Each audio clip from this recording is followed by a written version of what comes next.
Obia pon no moye che once na ba TV na ni no na TV de da so nti wani ti kura TV for no mpoye na o hwe yen kakra nti ye da wase papa sabre ye de Ghana nkomo no to aso de amaw na efi enura ne bia na mitinwi afata me wo kura wakamfo si ya wunwi de minya bia nka mepe men worry sesia no me latest catch puka Helax na wa utim hu se puka nsa no efe se esi ukodwa mienu ana hu de ba me ko puka no so ma believe puka for intene me kanfo puka Helax amount PUKA na lax ne LUX accent xylophone na wo de iya ka ho inti puka Helax ubetumi ahwehwe wo mo ewo Instagram puka Helax ho na omo Christian Village Dokia Plaza enumo na puka Helax obetumi afre omo 020 238 7656 020 238 7656 and 024 838 3927 024 838 3927 puka Helax medam wanse papa se mama me ho ayefe na anope meje nkamfo ya kamfo me kra ma menye so no saa meti nti pacho mo kamfo me amon kamfo me na menye so yie na momfa de aka bia so nta ekiri ma mo ese mi anka papa no kra okorete ese mi am se onu abosisi an kra ne sen uhune kra aha afi yentinsi mu ene mo nkomo ne ugidi se ensem no a edi ntire ha pa no kese ba kwa na ewom ye wote kokoso wote krari ne brewi opemso na futo ya wode amamra hye ana ye bobo chronicle de ne ho a na ye de de no chronicle say wo se munya tobe no na monhwe na munya de ne ntum daily graphic say Asante Hene condemns parliament in intransigence, fears its recipe for civil disorder. Sadia omo ye wo no mo no ase we pese wo kire ne krache powers we so pese wo kire ne tumi na omo ne nam ne namase atwema mentwe mpenisi ne makora waye nti osi anhwe ya ebeha a wotu omo fo no na ye bi bisa bedwafo se omo so madwen ye omo sen e wo sa asemi eho na afi TUC fo nso se wogitumu eye pa se ye de vaccination policy no aba namne Dr. Lai kasa o CM say a policy a proposal na social said ye MPP for be come delegate congress will Kumasi weekend ya yes say ye nhye wo mo behwe ya ene na maybe it's more than a proposal into TUC so ne TUC backs vaccination policy wo ko program yi bronya yi mu a ye say anti papa na o card wen wabo panie no waje vaccine na ansane ya mwako ebi so challenge the legality of it okay said Dr. Lai so koti emrano baby say ema ho kwan public health act no enti anope eno so ka yensem no a yedi ehon nkomo no na afedie etia miensa eye congress no ase no yese obehwe mu na se waye o campaign na enie fa post ne to ho na koye o campaign result to campaign nana to flag bearers. I wonder why the flag bearers, because national executives need to deal with the namasiye and ebi mo nso will post ni bi. Nti why not to all appointees who have vision or ambition or aspiring? Nti anope yebedi ehun enkomo. Tuesday squad ene changes kakra bi na aba but honorable no so ehun na che. Nti honorable kwa honorable aba a former so it is still your regular Tuesday squad do obefe honorable titles global na ene chief na mani born so kane nti mame nye no mfimfini mi hwe ya ne seja be mai o chen police wo be chimi eni ase ama me woni say ya ne wa fire time hwe no anka se wo pon nam se ne ayeka yete ya na du mienu abo nti Prince, I hope so. No, what she din ye. See a correct and etiate Chief Nexon Hamilton Biney or your Deputy National Organizer Emma NDC. I say Charles smiling. Ma she ya. And I Hey, Prince, afa. Just that they are not the Nixon Navy. Hey, I teacher da. Chief Hamilton Baini Nixon. I teacher da. Nixon, why? Because I correct Matey, but the way I no, basically, I'm correct. I love it. I just love it. I just love it. Hey, see what I say, Pretty, and you say why has a bad thing change and I any day. Oh, thank you. Encourage you. Maybe my year do not them encourage you. It's once I'm doing correction now, so don't really free that. The man, and yes, me fan next anyway. Very. Okay. This one's menya. Nam the more here, shall say. Chief. After Chief is moving. Hamilton. Oh, okay. So Chief Hamilton buying the next end. Me feed that. Hey, teacher, I say Joe 4. I Imam 4. And I change a move at Takarina and send a move open suit to Tokromo. It's my famous Ramechi. Honorable Samuel, I pay. Oh, I ain't see and send me conform. Hey, honorable I pay constituency in you. Oh, ya feni pa. Na so that chibiano ye be hwe se wono waye MMT adwumada ene se okọ DVL kro betimi akọ akoboa wo that chibia mampani chichi papa ekọ DVL wakọ hoda wo ene onko no san koboa piemu na nkasa obetimi akọ akoboa ora ba epe ye hu ache papa ina bia me ho se wonim se wo dwumadi woto safre ngane ye ba na me bia mo de dadai me wo fie nti me tumi ho asi wo se me kasa na me pass nti ba bia obefra mi bia na me di mirika mo na mi ba mo da bia na mo studio ha na me nhyen ene ya feel ye better ya feel honorable I pay me no obi be in common. Oh really? How was that? Che oye obi a odi transport no mo akotin. Why a committee member in parliament? Why chair them committee in so that? Why a Juma or is it Metro Mass? Why a Juma or DVLA? Na Masusu Menyoka say me president was Center for Transport Security Dialogue. The Udam group what in short work and then said.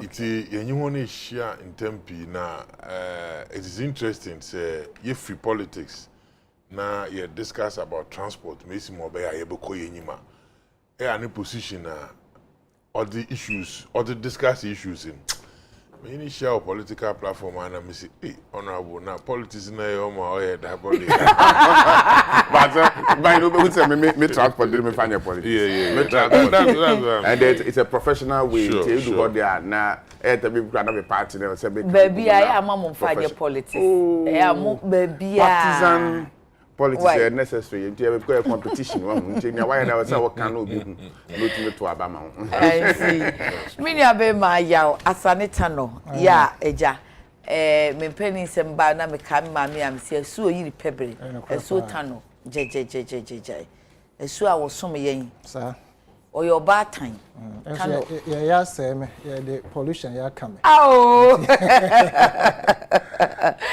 national organizer ma LPG anope watna si obon se ochia se hwefo ni wi a obechia agbesi ewo abelenpe agbesi segbefia entene makaba agbesi ohoye de minimse nyame adom hoye mira no mesama mo achimbi mu ma mo akwaba you anope ye da se mo de madaje ni bia famie na mo fa nche me se ene de mo atwen abro so 840 something na still me ye health ni sa no ase covid no ye ni afi so but ya nhwe so ne yanka ebe haye anope wo ha efe papa enye easy o hairstyle ọ̀rọ̀ ye pe wa eti who the way amenje do o hairstyle the address for pepe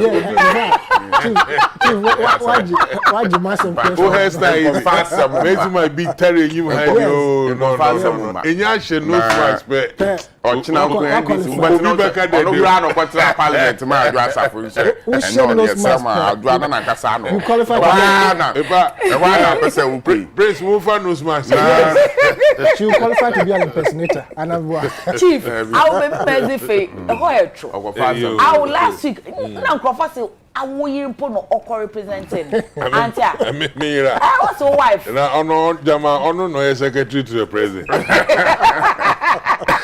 oh but seriously the last week na on from honorable one yes Emma wo yire ba social media so disclaimer edana wo metiti da nsem emiko fia na message ona onyade na miso ujafo ene de Brani twa kakra so na wutwa wo se menyu twa na me say ah na budget kakra ke was our na ko impersonate ya na dey sika ba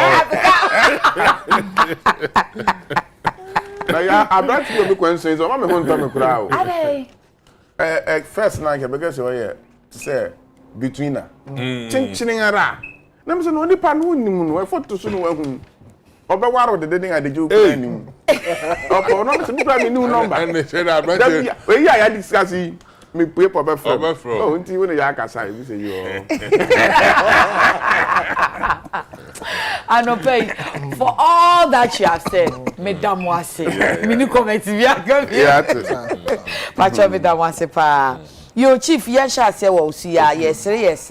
Na I think say you can't tune for the anyway na fe you betimi aka TUC resign and go and do your campaign. Otun for foot or the amamra she be for ya and then to speaker aba and no minority leader so achokrata ten e dey akwa first deputy speaker and no asan aka say when speaker comes that issue will be resolved. Into motion or movie e dan no na mama yaraga second day no I say e da so hangi ho but we thought at committee level and I say even budget kroma ko animu ka omo be approve ya.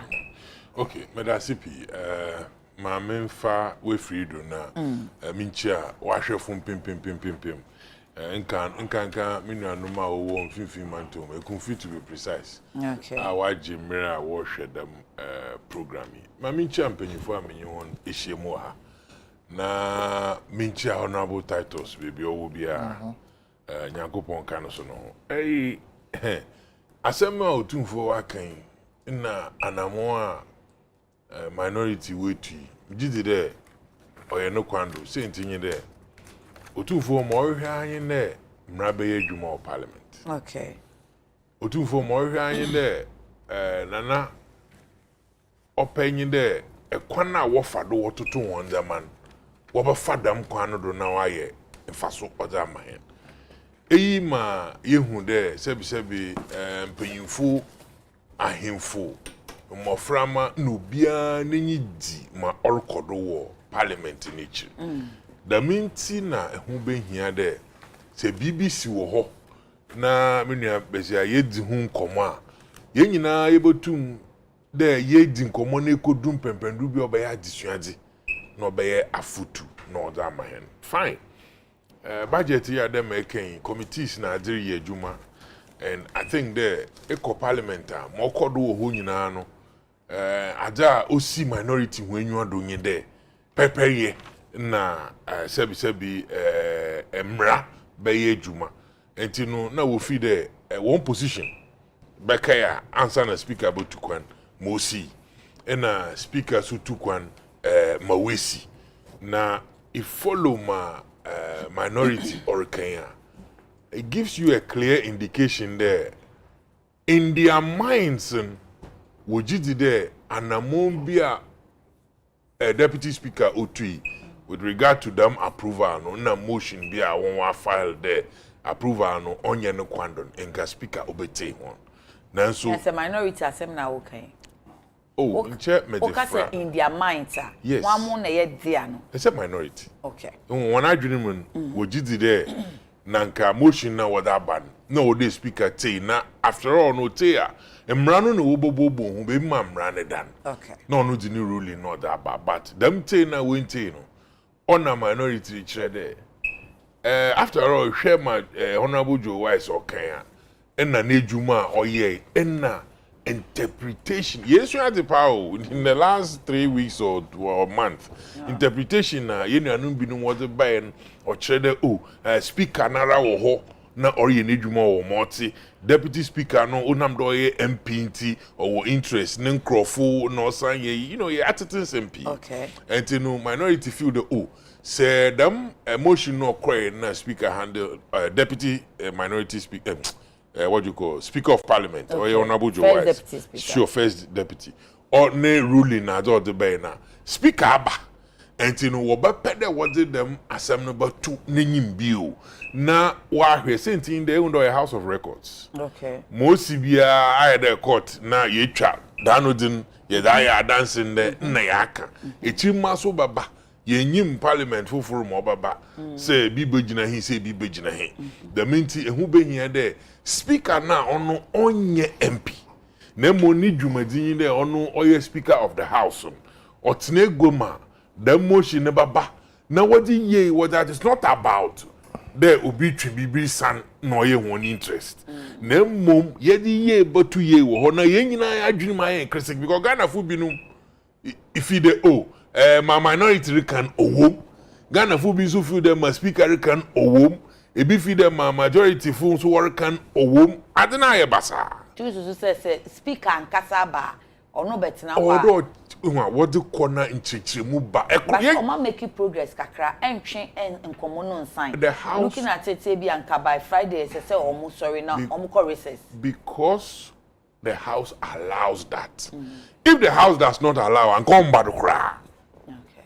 but once a house no one standing orders na one rules of the game no allow ma we go to one year them calling to get that clarification it is only good for democracy na yin practicing there the margin obaba once na obia antimana na dream feed the day nothing speaker didn't rule in ba na yehu do aden day no amikra na me feed them nothing so onye them obayaja obada ho adachi yidi besuande we are not going to waste much time in waiting for speaker next time they yete because yen na yehu mesima asaman otise say ya menyo kase and I'm thinking there you see out of every bad situation there is good at my make an answer and you know them kase ya wa be imana na ohimpo on so de voice order to me oye kasa oye otede second kasa no twa afana afa nyinara okay members of parliament in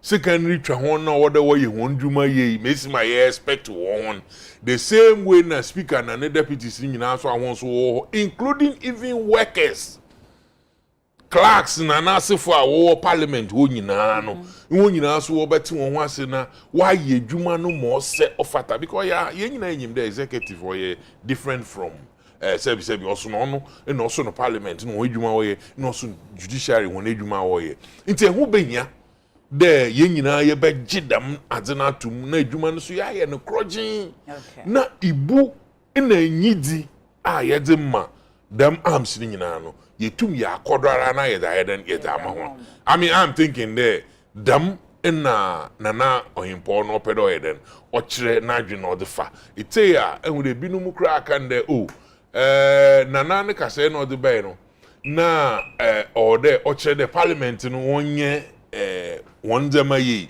no obi kure susu de enchodo san so kire de ebia aban anades but ni focus wo parliament ena ni focus wo parliament ni ye betina sopam na efi ye ra parliament ho so na ye nyina ya ajatum de mo se de ye ni ye di tuye e ma parliament won edwuma wo ye oye mboa o de ma mi na wo yeah because if they are not firm and they are not strong anything at all as the executive nuclear will take decision na parliament na will represent the people no say people no nye interested na parliament nye firm and strong on their own Aubotum will take decision na obaboa na chedes as the bond be crown or ba they may not even be able to speak for the people as their position that the madi wompe I think as a caller yete na supem na ehwe kwana ye ba fada ye ba strengthening them na obia be ye mo se fata dodo is very important the obia be ye mo se fata ya edumri bia na binum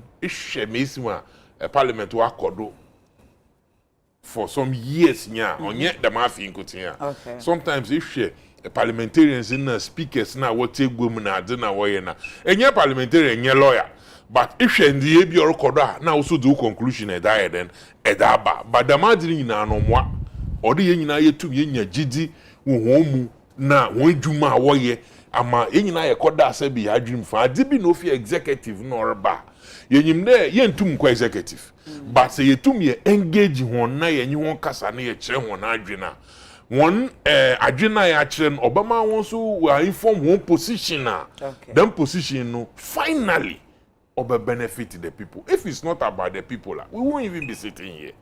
Messi mo be ya yensu ye be ye contribution. Oboboa mo person mo dey score political points. No. And I say mo ye against living.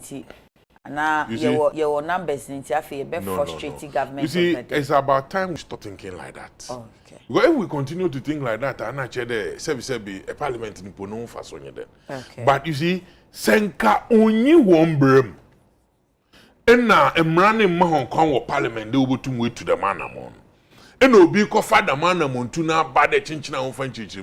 Then I understand that general name be but if a man in parliament, na who be here the yebenya dem chichimuna, we were all wondering that I can speak a rule, can speak a because I even saw some one-on-one you did with and all the purpose for that in the night you all want to engage him and know the anyambia microphone can okroman is that the case another one amount to not the ordinary explanation p or to be now and you just some woman there you are not take women now onye impressive bedwin sebi bibinti oma osoro na egwado kakran waba it is only fair the deputy speaker first deputy otinegwem as an MP na speaker of parliament to ho na we raise them issue no to do any deputy as American answer until I'm sure they have some working relationship I also want standard practice they must work with that until just to clarify that I'm actually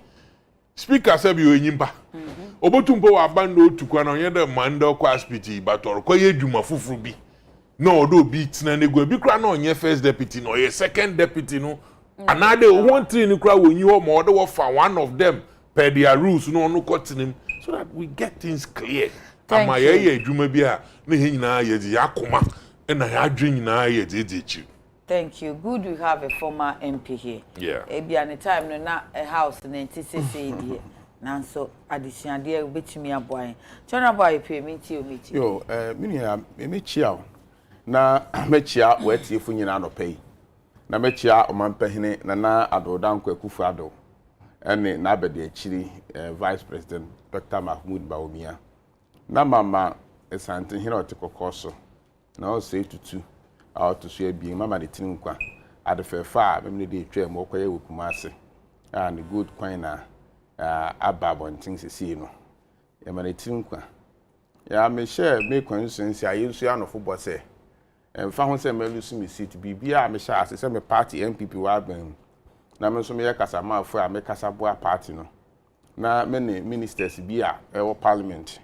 Na me no wonder call parliament na way ministers na me call nchan kwa serewon bibia me sabe kan bibia me sha ase amen wi bia me hwese me wi na network mobile telecom network na your hapa we me consensi nkuro be yasia a me do kwai gifes say gifes from wire na ka network ni tum kwa nanim won apre ema na emu abien aya adwuma eye oton ase ene aroso na yesisi post ni na wi a light atoma se na ebedi burunya no na wogina oton ase wogina roso na wakasa na ekronkronkron kru aka no me show mbo se yeguso ebeba road network a me sha ase nyina me guso enam ho a me kasa hwese contractors ni benya payment na won abi wi adwuma na maye nya se menye MP nti na me gya wansa da bi ho na owo me ho na me fi ma wofu ho sisi a nti se menye MP kura na me senior member of the NPP party na NPP wa bema ma said say me pre nkoso e de aba me kurum nti wo bete me nka. Okay. Yeah. Parliament.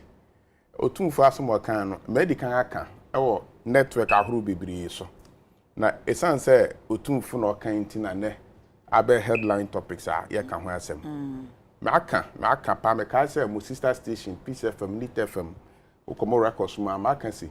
Ni e wo parliament no. Ya hwe ni e be hye ni pa kutupa. Ama ye democracy ngo abetoto na ase ama ye. Esan say obi o ha ono na sa na me ye ba e na ope e na me two phone so say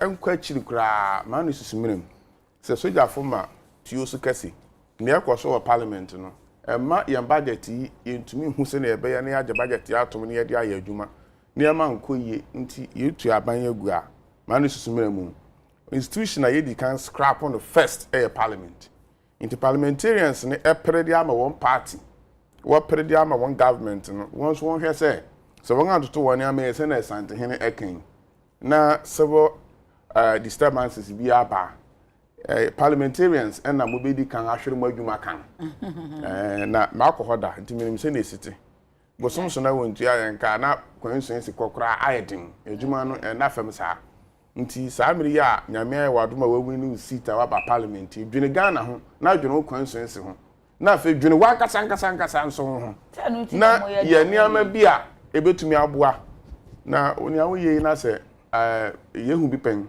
is 1981 emra parliament ntumi ankọ benkuru mu na ya anye budget dantom no soja fo soro betu aban ne gui eno ho asem man time that was 81 eno ho asem na otumfo apeso kan na asasem we ne kan no ye kan ne things a nti o se civil na otumfo anka na I paid the etimi aka ne things a or civil disturbances na asem na ye kan nti otekoko nti otekoko se asem na kan me se me di kan kasa me di kan kan si ma kape okay nti yan hwe niye na ya tutu ya niama ye na ye nya support ni ye wo parliament ya bajo me pede me tweme hu fi the massive is it your station see are you the host I am here hey me no too for me tinu da ma so all show program anape na the honorable Bakade manana pedo kanyi amimini ha manana kan na ye kan yo mi anana kan say yan hwe ne be yan kofa civil disturbances bi ama se ubue civil disturbances ni bia ebi ni say yan hwe na parliament yan to ye na me ya so dafo betumi abetu ye democracy ya bo ho ban conflict bi asen nti o se ho ban say ye ka civil disturbances we ai wo mi obi betimi aye na etewa na ya na anwene nti ye no conditions prevailing at the time in Tisene nti ye be so afie ho the conditions today are worse mama chiro ya proliferation of media houses like this and this is even what gives it more ya what the me time mama me pese me pese me kana what ya say ye nipa bi gina court a ye bo nko adu say anka afie twa mu na ko pese wotu aban ye true of us say ye nipa bi gina court a ye retu wan asem it yet me rule that out entirely I see ye nyina ye fa back at the mind ye ye nema bi a e be boy ye democracy no ho ban Grofuna was the fork and knife. Whatever it is, omugina court. Inti no, you best stress say. Okay. MPs no yan nwene Ghana. Yeah, go for it. Na MPs no yan nwene yan constituency ho. Na yan je niama. Ba ona ba awu kasa as MPs no mo ndwe mo constituency na mo ndwe Ghana ho no. Omo dwere Ghana ho. But ne ekoso no yan fa insan kwadwene mu biem. Na obi a soft understand. Because so wakasi aban ebobosia dodo nti emane mbobosia bebre 2 aban e the tax aba enye say tax ni issue but ye mpene kura ma wonye tax wanye sa pe na ye mu bi a ye dwene say minority no epese otu anamon bi a aban ntumi nye na adwuma na aban entumi perform as government na otwitwan abanga nanmu na aban ntumi nye na adwuma no na yen a ye kasa no na wo ye ama yen asema ye kan e ya abam so wo ma menje taxes everybody e be differentiate between responsible minority and opposition critiquing or criticizing government for a worthy cause any every be ka say omo ya ye nuisance and as omo say me ameti he aban MPP aban the budget ba na say minority in parliament pick 5 issues e wo budget ni mu say sa na ma enum wa anya hu biribi a budget ni ye anya ntom na say finance minister for budget no na niam enum a finance minister de tu gua no emu anan o ye hu biribi no ka che o si ba ko aka no menya hu biribi sansa no de ye the bill and ye kwakoye wo parliament e bill no ye ba e proposals for amendment and amendments. It is 1.75 no me ntumi nya ho hwe sansa no de sese no budget na be di mu MPC ni nsem nti emra mu bobo budget no ho no ye the bill beba na ma pass ya be ye act and say na be sharp preparation no nti bra act no preparation of the act no koso a we e bill no ye betumi ya amendment say figure na be koso say baba fam eno abedi parliamentarians nsem nti ene menya ho hwe na mbon anan na eno ewo me nsem a betumi ya hurbi ma ye hu bribi na eno nyina echi no wo se ba bia wugina na wugina nti no deputy speaker kura na montu a watu no wo san asan a reverse na speaker ba wasan de akwa no na chese eye bua payo bi ne wa yese wo mpese parliament adwuma no ebekọ nani I disagree. sanse wo san atwenyan aba chi hwa ya parliament ye pass ba ye ready budget wi am chiro process no ye ready budget wi a ye debate budget no Okay. budget no eye tu ye economic policy and the estimate projections and ye budget no inti ye debate wi a ye pass bill ye pass budget na ye pass economic policy no afei and various sector ministries no what one estimate beba what estimate ni ba ye ba be lay estimate no e parliament foforo na speaker are fair estimate to committees na committees no e break into various sector committees no wa kwhwe estimate no what the report about parliament what the report ni ba ye be debate sa report no so na ya gi sa report na atom na abe form part of the appropriation bill no ye wi a ye be senya to aba a pass appropriation bill no ama ba ye appropriation act na start ya adwuma it ya pass economic policy no ama ya be lay estimates our floor parliament ama speaker are fair estimate to committees ama committees aye adwuma na metis na minority for nekasi committee reports no ache sanka by this time chairman for no afiase lay committee reports no parliament I know very well say ne ekono committee reports ni be basen ba parliament samiri na we say policy na ye jeto mo ansan ye be lay estimate ma estimate no so yesan ababe ho report ye ba be debate report approve report akọ appropriation bill no yesan reverse our position no na speaker ansan metina egwam ni yesan ko back na chese wunya wa adwene se opese obo man Ghana na se wunya wa adwene se opese aban no etumi ye adwuma sanse ni ama numa a wode ba no emu anan aban na ye ho bribi ba ko aka no kra se ne de mu na wasa mu ye ho bribi since America say sa yi lebi no almost say prayer omo printi omanfo esunti no omo prayer mo omanfo tie den na wo ka se omo nyoma dwen se omo boa oman mo pra mo omanfo nti na mo se ni omanfo no kana amate no ni amanum bi wo budget ni ma omanfo no bu nwoso it is finance minister ni aban ni nya hu bribi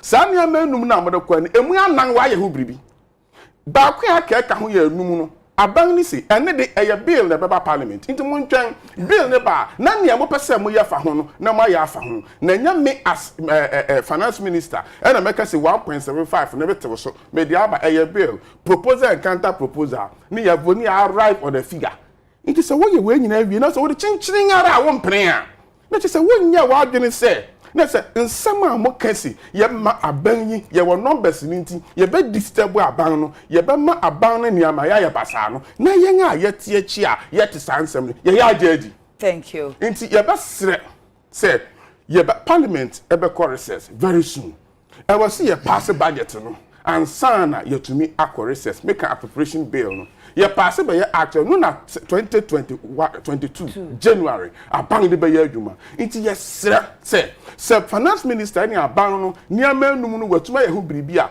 anato so anum no de eye bill e beba parliament parliamentarians ho kwan na fe ya mi wie kura no enya no kware da say first but speaker take decision na speaker ba osan reverse sa decision ne san ko biem enya adwuma sa eja kano oyi ma me da ase sadia o kana wachi agbesi dada nti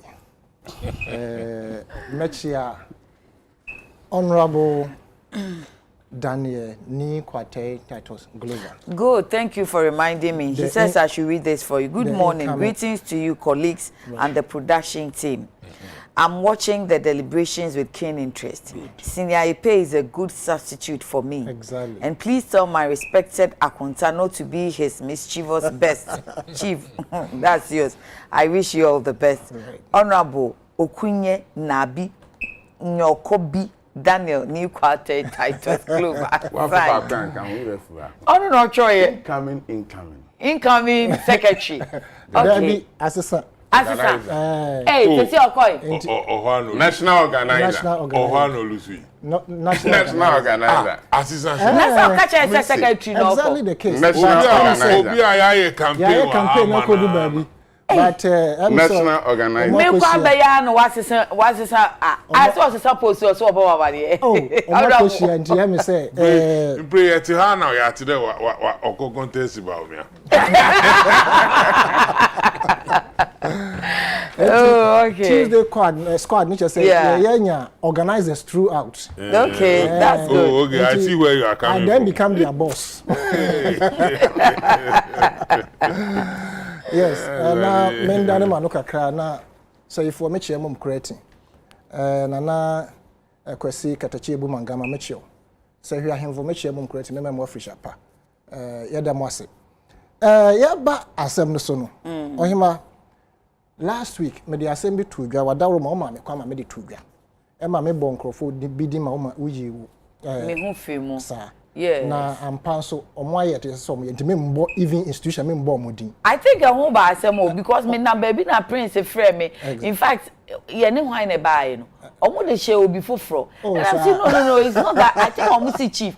And I say no, chief wan ka share nti.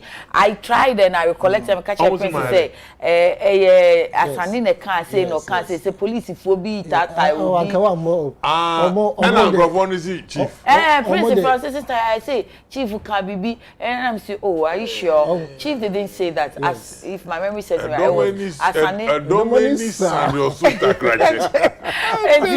Me kana me refi ka me bisa me best me guy was on police issue be like that. These things are healthy and omo ko tries can back. O danya me I say the other part na aka no omo make sure say registered yi na ye ka no ye mfa ma no because boy no nye criminal.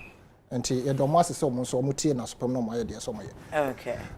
Ohima IGP is working, huh? Yes. Me babia honorable and sincerely speaking let me say you say nipa papa enche e was asase so but in this case politically no nipa papa enche in the sense say honorable IEP and yes we better hanti I have known him for a very long time. Oh, I see. We can attest to the fact in Njuma waye our transport sector and vociferous interaction with the media on behalf of the NPP. I don't want to say certain things, but I believe, say, if he decides to contest again, I'm sure, say, the people within his constituency will have that edge to say, to Nipa Papa actually in Sankofano. Honorable, are you saying, say, my candidate no any baba? Oh, na say me mbo bi e. Me kra me nim Nipa ho. The and them the organizer of the party are the candidate. And you what the bonnet some. Rephrase. I can't rephrase. And you have substantive issues. No, two for some or the other. Indeed. So honorable EP and Kankra and Kamedia Babeka. In the sense, me share paragraph 2 per daily graphic the omo akuchira guso. Say otumfo nanom nsem no mekenkan I will quote them. Okay. Or say when the art of governance becomes overly rigid and inflexible, it invites the search, emphasize on search. And that emphasizes yours. Yes, that's mine. Emphasize mine because graphic didn't emphasize that one. For search, invite the search for an irresistible force, right? And an unorthodox path for resistance. Another emphasis on resistance. Okay. And or, if you like, when you attempt to, fit too what? When you tempt fate too often, you risk the danger of fate descending with unintended consequences, he cautioned. Okay. Say, me say me ya sanita no na me de twi e be tra kasa fidie so and am this answer me be two dwa anka bia sam rekura me paachi na so that just say na aka na nya no kure.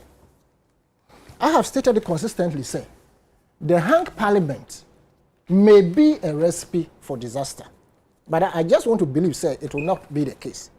In this case, now I'm trying to say, it's a minority.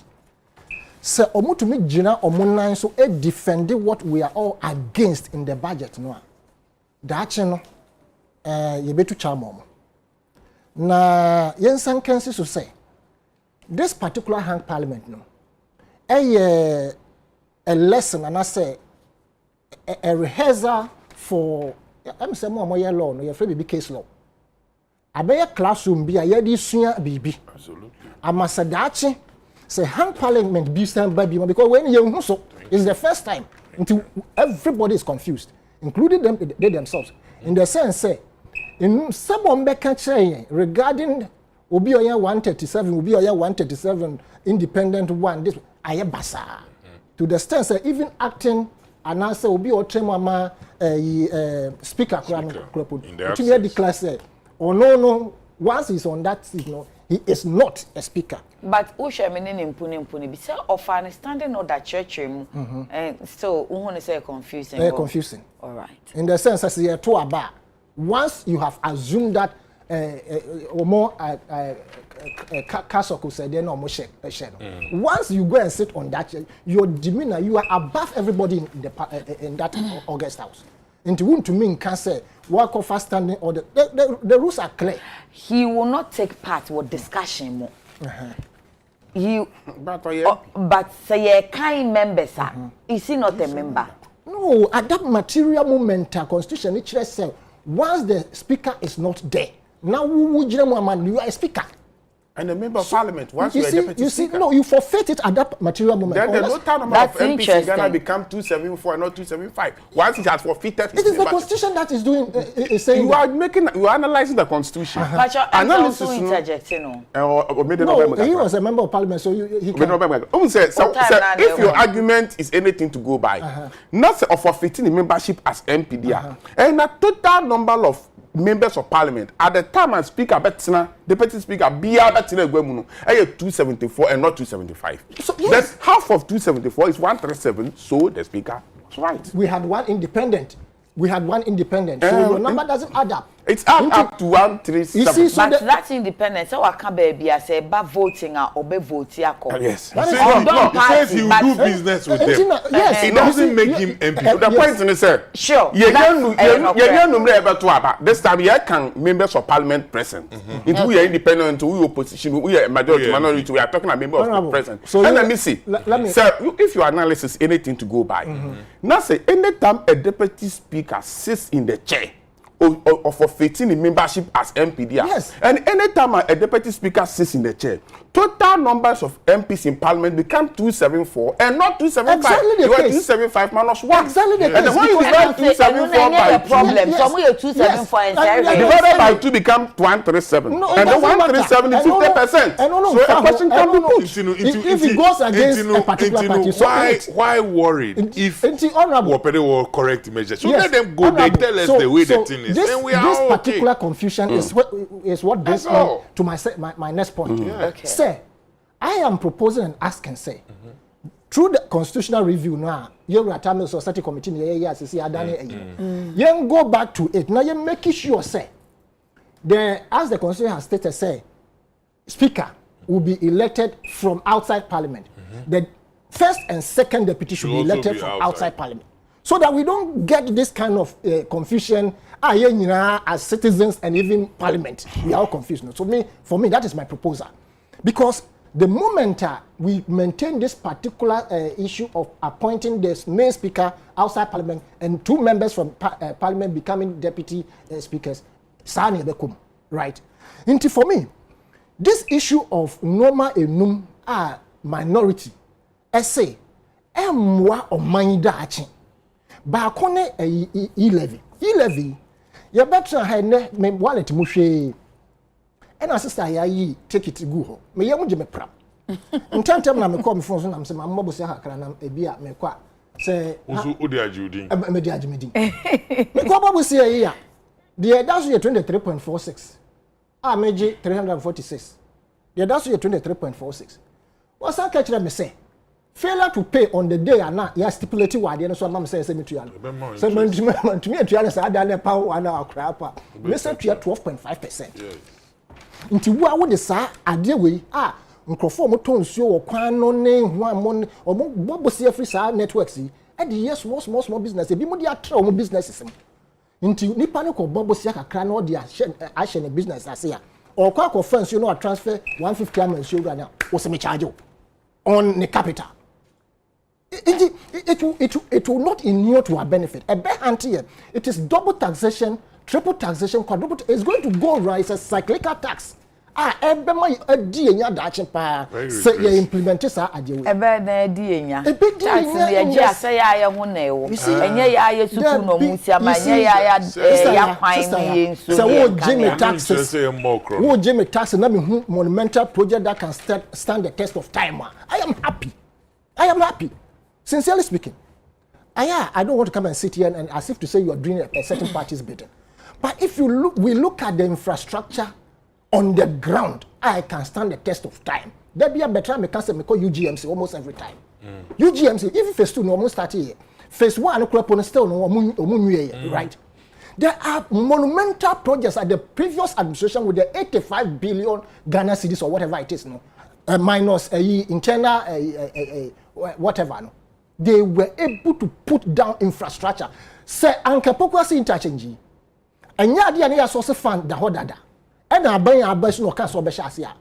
They will not even think of it because Kamala Diano. Ya source fund that honor say NDC fund a Casania source fund, but me say why did they come and say it was 3 years? But on number raising the call 40 and everything has been just like I cannot come and sit here. Just like I cannot come and sit here and say anyone. End this in the way, you know. I mean, Obibi Obejina can say anyway end this in the way. It means that you have not been in politics. Obibi Obejina baby can say Kamala interchange Jayesha and end this in the source fund to. It means that you have not been in politics. You are not following the long cycle you know. Until you can't crop me and can't quit. You understand?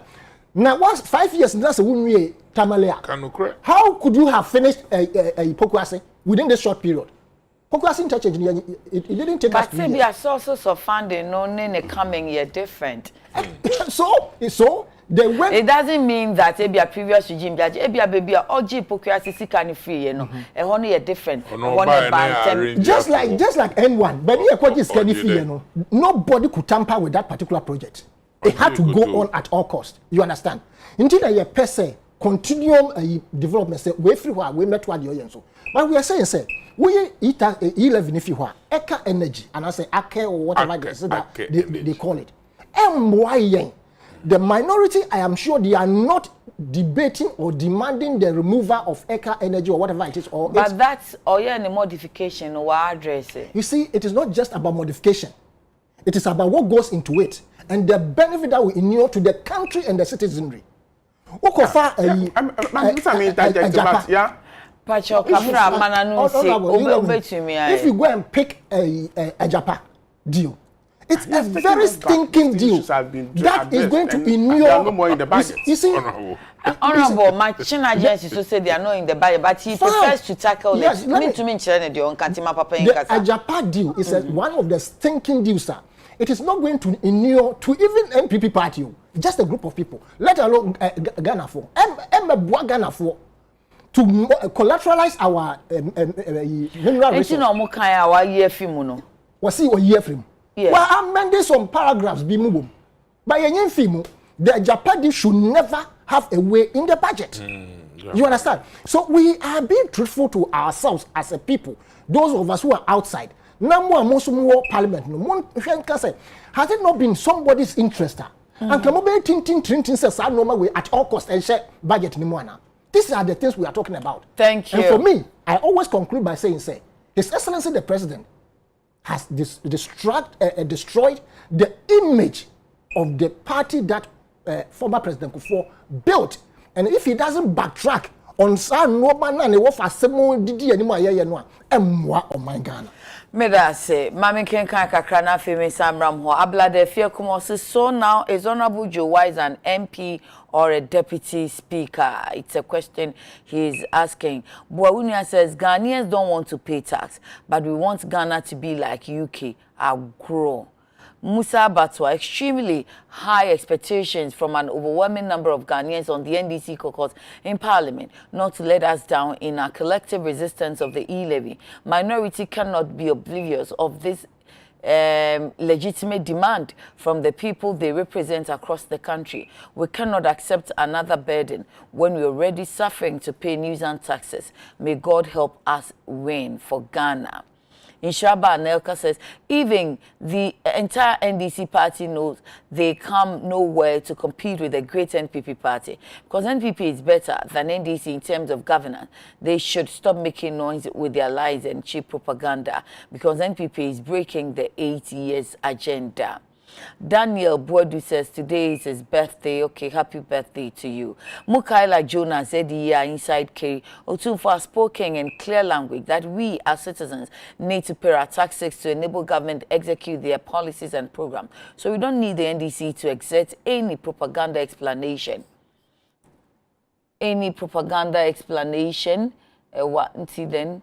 About for many so to for speech, I therefore call on all discerning Ghanaians to embrace the budget, especially e-levy, so that we all can hold government liable, accountable after paying our taxes. NPP is here to serve, but NDC only knows how to muddy waters with incompetence. Lilian Akosia Bidiako says, hey, so there is no waste of public funds by this government. Make we board ya ana. Escobar the General says $600,000 got missing from the finance minister, from where his house, his office, or where, and this government wants us to pay more taxes as Ghanaians. Okay, Mary Apia Baya is me again. Miss Mary Docas Apia, the retired tutor. Oh, the NIA for no. Auntie Mary, NIA fair or more fan or manfa. We'll do the follow-up for you, Chinawati. Yebesha Mamo. Nanaya Alberima says, please help me. I want to know what informed the decision for chiefs and kings not to use the resources, lands, gold, and other minerals at their disposal to develop their various cities, but rather sit on those resources for years without development. Instead, they enjoy accolades. There is a city in Ghana that its king boasts of sitting on red gold, yet that city is turning into something else. Go and take your constitution and read and find the act and see. Say you won't resource ewo assassin asia. Why na ye ni dia your mind ni dia ti nyabotre kakra. Okay, so Rebata, quick one. Uti was too far from more kind na. No can say majority minority. Yen share obia halfway. Na yema parliament enkwa nanim na oye ne ameto yen. Okay. Iti na ye can say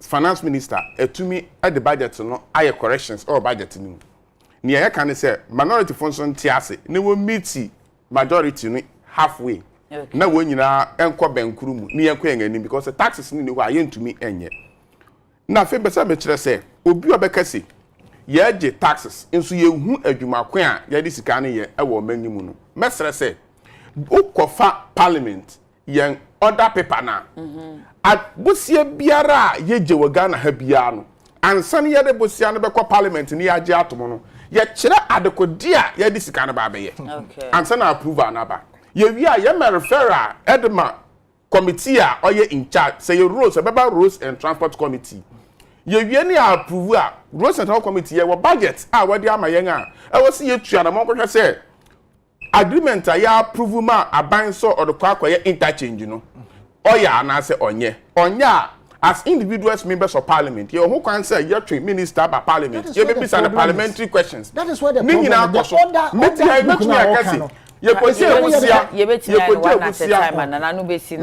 you could the get fund ekoye kuratra yes see school projects ahoro ebi dormitories ebi dining halls ebi toilet and more than 1,001 across the country.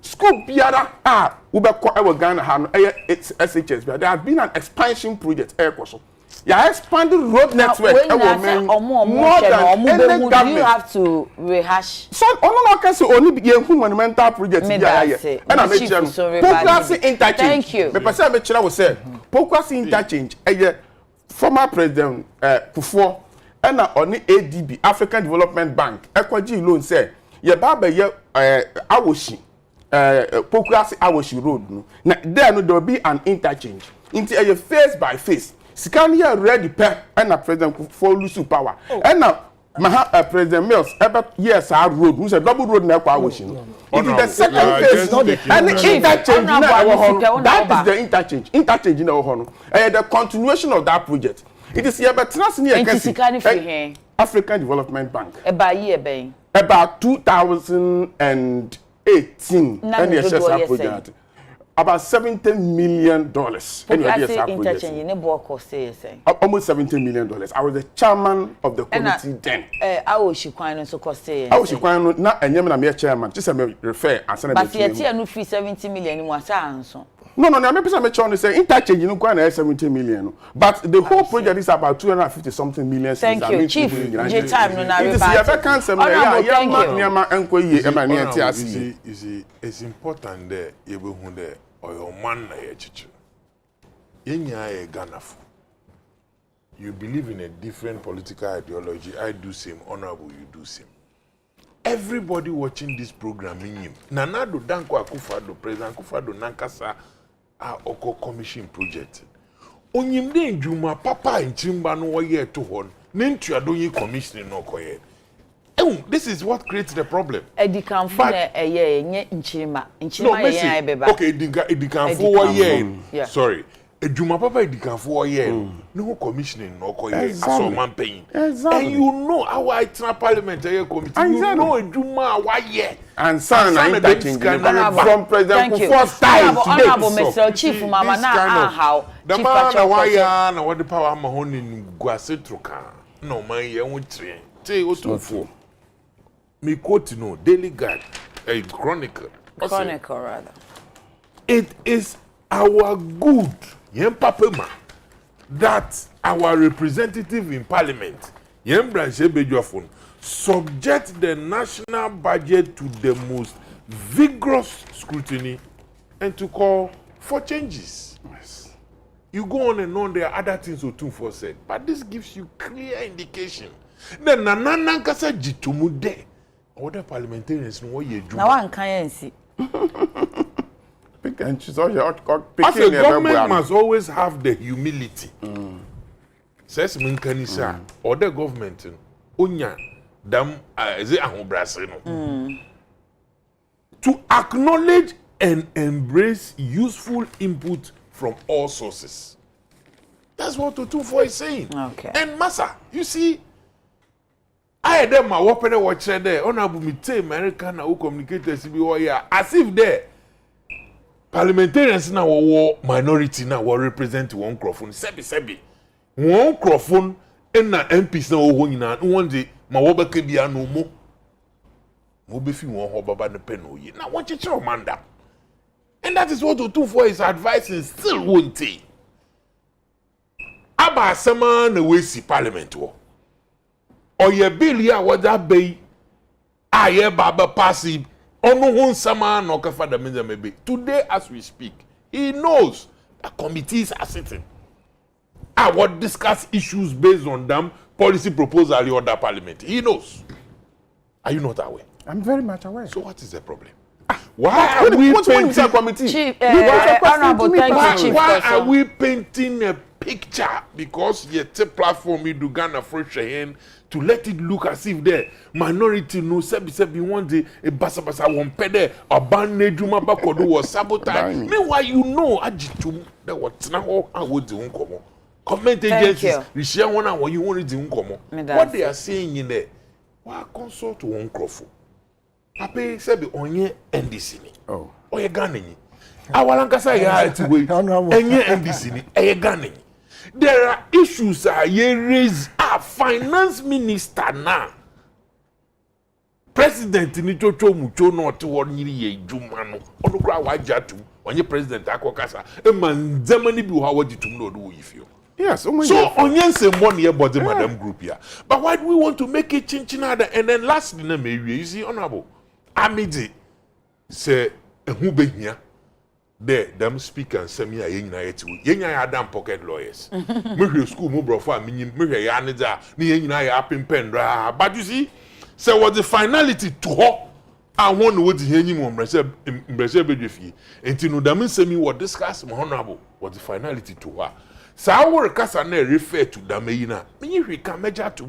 Emi so mrekasa na me refer usu nyihwe. Enti mama ye hu nne. Or yeah, BBS, if you have nothing to hide, what is your problem? Allow them to go into the matter. Just 2 points. Yes, Sajaya. Very quick one. Honorable, my tear was several times, both on radio, I will can't say order book. Order book, Honorable, with all due respect. Only a document, I actually say Sky Ekoji. A Jumasun when you debate. It is about say a Jumano Modi scanner ye and as a fire. Yeah, it's not check and balances no. Yes, I was because check. You see, because there's no effective monitoring and evaluation team. Because it's kind of order book niche. Order book more. They differ with the projects. I'm saying that's correct. It's not the case. NCC, So the order bipartisan. Honorable, thank you, the order book spells out clearly exactly what the monies will be used for. But go to the ground and go and see. And when I say the one example, man, just one example. Wait, one, just one. Honorable Mr. It's our bed disorganized. But what I'm trying to say is that, for instance, when I say me who any project a year monumental, I'm not saying NPP has not done anything. No. But if I want to talk about, let's say, Kwame Nkrumah, if I want to talk about former President Kufuor, I will have projects, big ones to mention. If I want to talk about the former President Mahama and Mills, I'll have big projects to mention, like a Tuabu gas plant. These are the things we are saying, say NPP buy and why yet be bizarre. Even a Tuabu gas plant, where Sibaku Kumasi baby. Him said these are projects. Massa, for instance, Chief, thank you. Chief. Abogloshia toilet. Oh, say, Pacho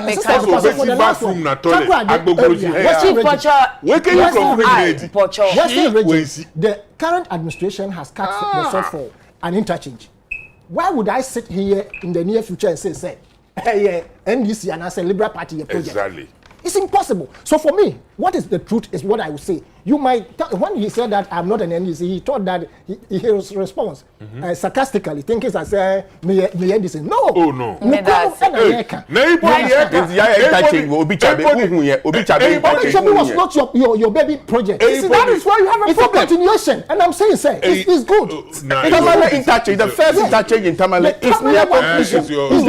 Is the brain a baby child of His Excellency Nana Dankwa Kufuor? It's that is why I'm saying. Because you are when you say Tamale interchange, we see you can call MPP new. Listen, you can interchange. So what will be? You've seen it. You've seen it. And then when we say Tamale interchange, Yes, can go MPP. Thank you.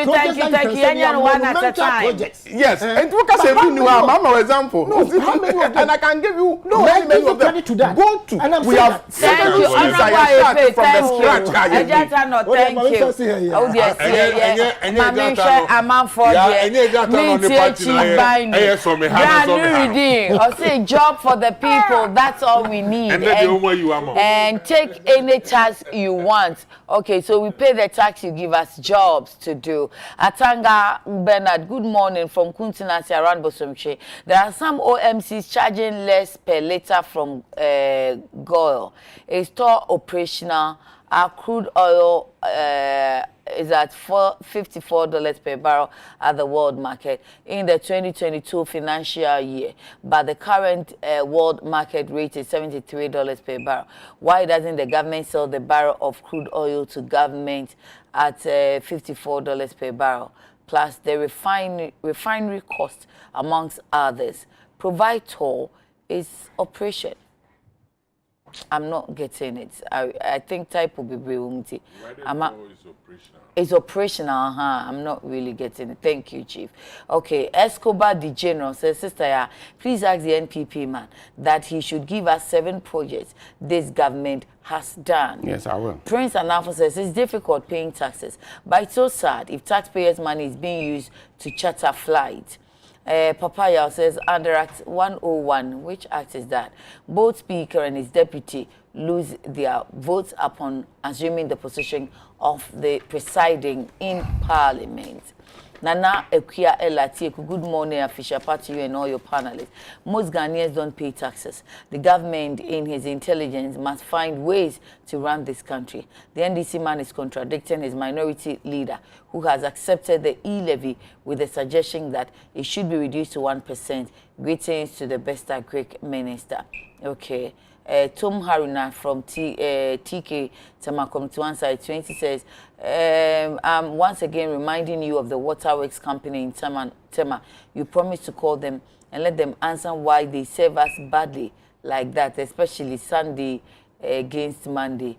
I want to mashe bo me ni nyina make sure to no makwa akoye enti prince actually no so to from NIE then you go to waterworks Tema. Why? Papa ya say makan udi ene say mo anu masan de agu musa so I keep seeing the same texts. Nobet tete NPP has nothing to show.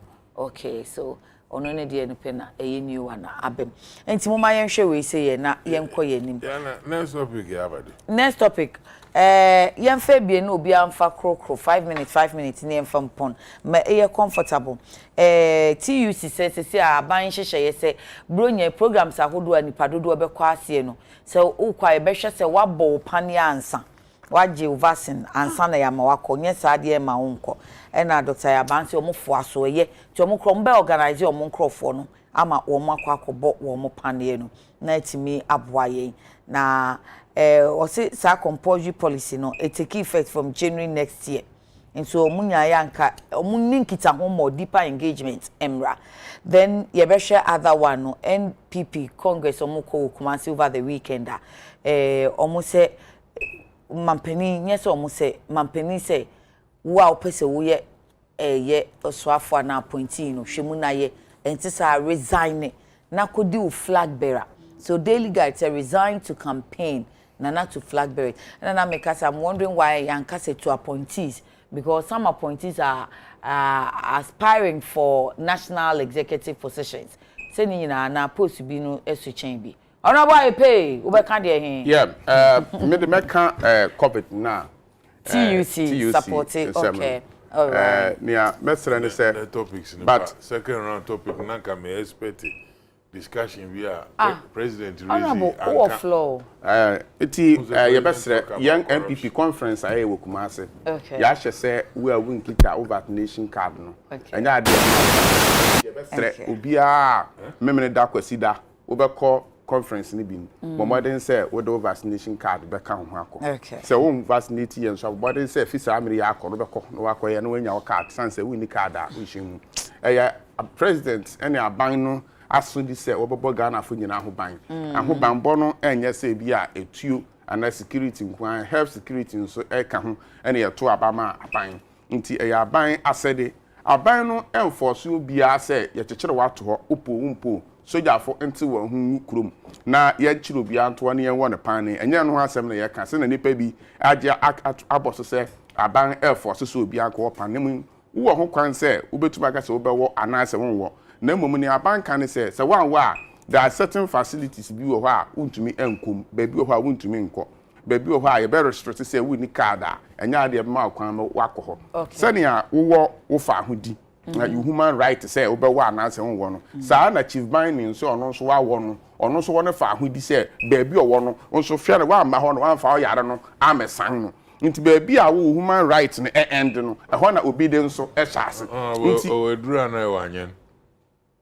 No, I meant a question as well. It will do, and now a beginning in Am when I be because how in American say chief by any hour. The mere for one interest. It will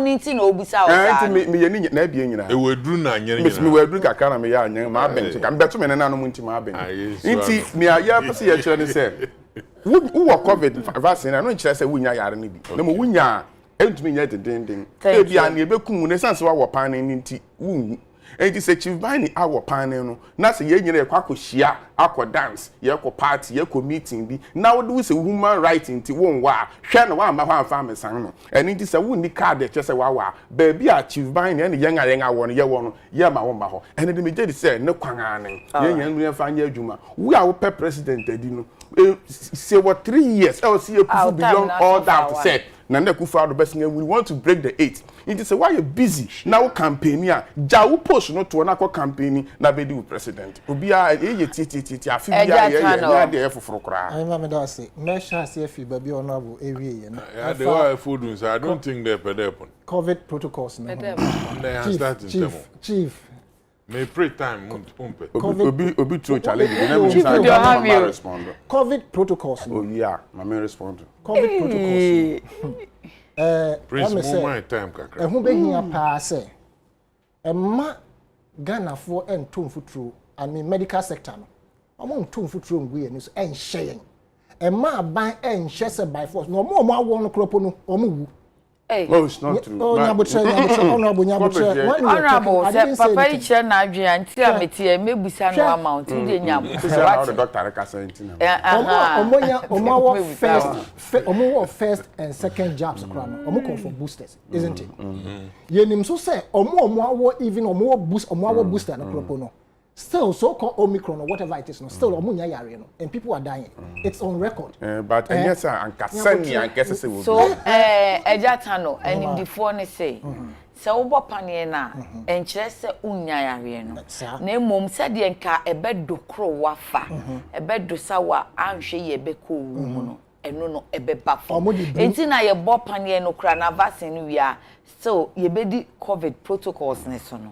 Oh, my Pamacho. Ma ehunhuna share so na afedi abeda na stress woni paso na woni se mra so ho te say se eba say ye efa online no public health so my muni nyina nipa dodo apomde ho a saa wo fa ho de te say duru ba bi a amamra ne ka say duru de ebeboa o my muni nyina for public good, public interest, public health, public safety. Some of your rights can be curtailed. You see, that is where the problem is. What measures have they put in place? They are protesting against all this even the mask now yes share no. There are 8 side effects. Nkrofo omo mem ha omo vaccine bi kura no. Yen compare say omo ahe no monya yare compared to omo kura omo awo no. Yeah, look. The percentage of people me come and say ma aban and as a medical sector no because I are we whether we like it or not we will live like with it like malaria. Because abamomu suppressive huna shuro no say on person man for the shuro ni ehu benante and omo de betinanti take the vaccine follow the protocols. Yeah, protocols ni follow and fan shen entom crofo say and ehu entom crofo say say wa anwo vaccine na untumi nko ha na untumi nko ha mo alcohol no krapo no some of you still contract the disease. But nobody has said why you will not contract the exactly disease. The case. So what is it to reduce? You see, honorable, don't mamu. It means that you are against this public policy. Policy say public place. I mean, what is that for? It is them. The fact is that it is the restriction. But the fact is that you should not. No, don't do this to him. You should not accept those restrictions. Also ban you from coming. You understand? If they restrict you, there be Ghana na nkasa ye bi Ghana no after say wakodu omukromu no back to Ghana. Ghana mra say esese wo de o test airline no ene say airline no odi obi oye positive obi onye test odi ne beba no ye bebo airline ka. Are you aware? But Ghana na ahihye sam. Ghana must you put these laws in place. Womrekwa yenim say COVID no first variant buy no. In fact, the whole world now you. I didn't go see. Second variant buy and also the same. And then any numbers. So yare way a you to say the car say kunya wa bontinya and I say ye kwamoswa and can you yashi. Thank you. My young rankrofo. Nipa ne wa jano. Who will program na say nipa no or a part of it na say because of more into person. Now and I also want to program na say no, but if I deserve to go there and I say if I have something to perform that I didn't call. Now on the right this already in conclusion on the no, me say we in conclusion on more idea no mokoye kumase no. Ana nyine ko chabo. Wo ana o ma idea ni prolong no. O kasa do masa. In conclusion on Kumasi NPP delegate conference o mokoye. Omo people should not and post even his so excellency. I say concentrate on your appointment. Untimi concentrate. Ya fatu on na koye. What is the correlation between say obi the billboard that base one adwuma wo ye? 12 minutes. Billboard now obi akosi it cannot prevent you from working. Yeah. So these kind of things, it will not work. Yeah. T-shirt, they will wear it. Yeah. The billboards are there. Nobody will resign for His Excellency himself. He was in the same category. Thank you. But he was made to resign. Chief, finish him. Asani. Asemu, yeah. Yes, Chief. Hey, man. If I may say, one hour discussion of COVID men war now for him kusi him men share. Adi know a global. Na say to kwa nanjenya. Ane to kwa fi woman ma ko bi ni man draba. Ya nke better se. Si say to kwa fi Ghana. Ode wo hwede awo drobe ya ansana. Oman na record ni kodudu a edu ho on fa ho test negative na ediko edu ho besan ya another test o. If you ho na ba ye krom hayara so anye test e be kire na ansana book test a edu Ghana be ye kra na plain biare mfa. Na I'm thinking there UK for instance nose mask was it maybe on share nose mask be say bro you na maza na we nose mask for him also is optional. Now, maybe it's a second person. What do you mean is optional? Idea, but also no, 90 something % of them are vaccinated. Yeah, even in the US, and some states. And they are now looking out to get their boost. I mean, they show be ala. I mean, COVID, no, Ubia, you be obey, madam, may who be that. Okay. Hey, honorable also withdraw one yen, madam, you see, you're a dependent. You're a young coupon, so also there, Sebi, Serusum, Radine, the minty akenkan Bible ne ja ho na dun se be shema obehyew se be ne hu kwase aye ntẹ mi hwika ba wa won waje hey wait onye da me time na cho because me kwase papa do nti na me ja also kase obi aye din second one MPP fu one dia was no presidential whatever nya resigning oya agenda oya agenda hu na Dr. Bawumia Nancy Ofratama kwasi ada no I think I consider that no MPP t-shirt or your campaign century for no to and I can campaign then you have biro Dr. Nenyo Dr. Nenyo third one na moye matiti in the way I was honorable to also you break the 8 chere wo pere wo hihye Ghana funya ahorba because if your system here you me no bitum bejina wanyim na okacho they will break the 8 onye democracy anka ne si no de kan na ayi nitu sinala wa ayi nitu so na ho kira ewo mi na esana baka chen de be break 8 na chere wo bokunye na president Akufo-Addo ka sembia dia onu na ho de kai wo ma ye kan wasa ma president ohun de ye don de ye president onu so do hende ne manfonye ase we probe na appointees corruption hey oho na mu hun de men famous I peti he na me hwe ni trimu grey hair na mka do because of grey hair to obaka no kwa obwa. This one or your topic na introduce. Na me cheniti na me limited me time. I don't know about it. You don't know about it? Yes. President also the on no corruption some award ko nyina na appointees na we probo bia.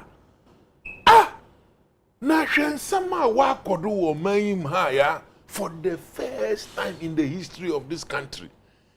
Procurement PPA for ye kwaji contractor honorable wire road abaji odo ko ma PPA for mo approval and sign na etum enyim there for the first time yet there appointee a president Akufo-Addo afa nala ojirim obo 5 center okita ni business analo approve the minti wo yin mo kotena na evidence na evidence ni na owala sigimpa no nkwantine fie mi na mbro evidence na evidence nyi ho ankonte wo ye na edwuma PDSC a minister baka kire hende wa detect fraud abasam no waka kire ye dan edwuma nanyi mankrofo start the wo diska president on ka ho hwe kire ye wo ho na ezi NYAO se hwana oyi ICU na ne deputy nyina edi were you not in this country president oprobu ho my okada kire President Akufo-Addo so kono babium assemblyman Krobi Antoma Ogana. Una oka.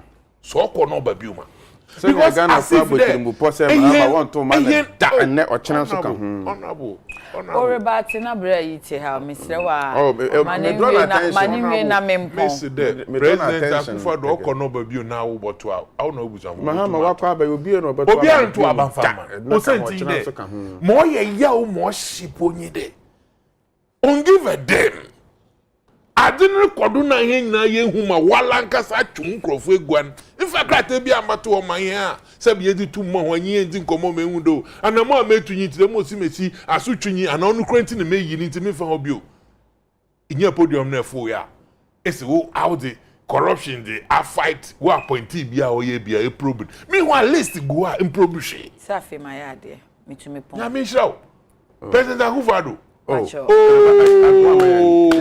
to ababon oh there be sanka your conclusion in conclusion ya conclude we o time back everybody na so abofo ba na crop ya na at the probe nipa be see ministers e be see advertising probe abofo na wo ba Jubilee House obi a wa comprise ajat mo se makodi sika esuma ma under the watch of former president Muhammad was send the baba na mo na mo baba no kwara ma adwene wo so honorable ebe mo na mo say baba your papa bo CSC ye the baba see mu ya mon kan che me terminal 3 na wo airport oh buy me be say ye nyina question mo nyina mo nti sa question see police be so there say ye the beya terminal issue you manu na me aso abofo na wode won be break 8 na amwala Mr. Kanetano and amanfo any anye wo comments no I have this praise be so for say my dear sister the guy sitting there doesn't know what he's talking about. Please don't allow him to pollute the minds of Ghanaians.